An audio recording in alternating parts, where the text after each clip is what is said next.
Hello, मी कोमल पपळगट माझ्या चॅनलमध्ये तुमचं खूप खूप स्वागत आहे।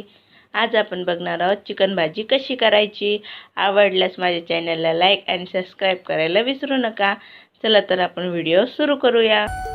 आज आपण चिकन भाजी करणार आहोत। त्याचे साहित्य: कांदा, खोबरं, लसूण अद्रकची पेस्ट, हरभऱ्याची डाळ, धने हे साहित्य आहे। हे सगळं भाजून मिक्सर मधून बारीक करून घेणे।